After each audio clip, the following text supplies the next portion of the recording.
Welcome back to Truth Games, where we navigate the labyrinths of political absurdities one twist at a time. Today we bring you a trio of stories that combine luxury suits, wildfires and an Arctic land grab. Buckle up. Our first stop is Slovakia, where Prime Minister Robert Fico made headlines for his post-Moscow hideout. After meeting Putin to discuss Ukraine's decision to halt Russian gas transit, Fico accused Ukraine of trying to freeze Slovakia out and threatened to cut electricity supplies to Kyiv. President Zelensky is halting the transit of gas, depriving Slovakia of $500 million annually. Robert Fico, Prime Minister of Slovakia. Bold words from Fico, but while making these claims, he was busy enjoying an almost €6,000 per night suite in Hanoi, Vietnam. That's half of his monthly salary, gone in a single day of luxury. Slovak journalists exposed his location after weeks of radio silence from his press office. Talk about transparency. Fico's extravagant vacation and pro-Kremlin rhetoric sparked protests in Bratislava, the capital of Slovakia. Slovaks are questioning why their leader is cozying up to Putin while leaving it in Vietnam. Next, we cross the Atlantic to the United States, where Donald Trump Jr. has made it to the headlines again. His latest claim is that Ukraine is somehow to blame for the devastating wildfires in Los Angeles. Yes, Ukraine.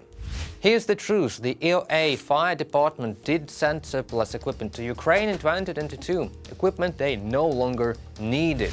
Meanwhile, this year's wildfires were exacerbated by extreme weather, outdated infrastructure and a lack of firefighting personnel. And Trump Jr.'s baseless accusations is a masterclass in deflection.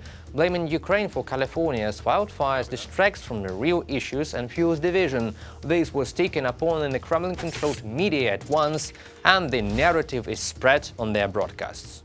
And finally, we head north, way north to Greenland, in a move that has left diplomats scratching their heads. President-elect Trump suggested that the US should take control of Greenland or potentially buy it from Denmark's authority. Greenland, a largely autonomous Danish territory, has considerable mineral wealth and strategic importance in the Arctic, but Trump's rhetoric calling the border with Canada an artificial line has really raised alarms in Europe and beyond.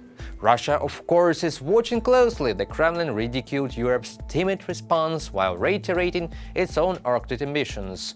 Meanwhile, Greenland's leaders are emphasizing their independence, rejecting the idea of being treated as a bargaining chip in geopolitics.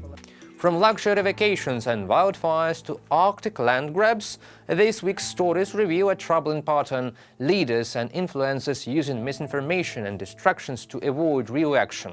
Whether it is blaming Ukraine for natural disasters or threatening territorial sovereignty, these narratives do more than entertain. They undermine global stability in the minds of people around the world. So stay informed and critical. That's all for this episode of Truth Games.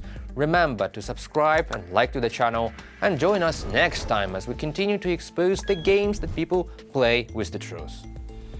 We in the game.